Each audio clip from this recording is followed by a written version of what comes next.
Sur la connaissance la connaissance approfondie, j'ai envie, Sylvain, que tu nous parles peut-être de la Convention des entreprises pour le climat. Qu'est-ce que vous faites? Comment ça fonctionne? Et est-ce que tu ressens ce besoin de formation? Oui, je vais partager aussi modestement l'expérience que je vis. Donc, la Convention des entreprises pour le climat, c'est un mouvement qui a été inspiré de la Convention citoyenne pour le climat qui avait été lancée par Emmanuel Macron en 2019, je crois.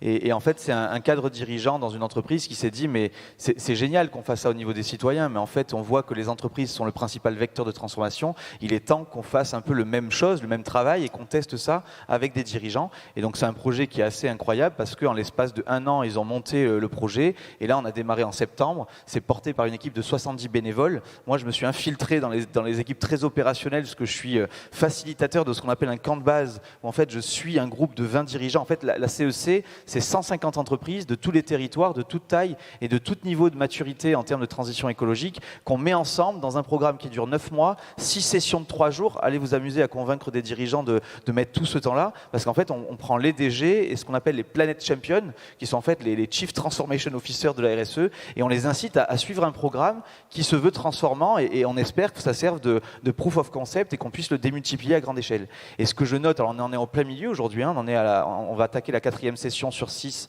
à Marseille en mars, c'est que finalement moi ce que je retiens notamment c'est cette première session qui était une session électrochoc où dans la salle on avait des dirigeants qui sont globalement quand même plutôt bien sensibilisés, qui ont accepté de venir passer 12 à 18 jours de leur agenda très chargé pour participer à cette convention et qui malgré ça ont pris une claque mais phénoménale avec des conséquences de radicalisation derrière qui sont assez bluffantes pour moi qui n'en espérais pas tant de cette convention. Et moi le sujet qui me reste c'est finalement, je reviens sur ce que tu disais Antoine, il y a un sujet de formation. Si on n'a pas passé 20 heures sur le problème, vous n'avez pas compris le problème. Et si on n'a pas compris le problème, ne pensons pas qu'on va trouver des solutions.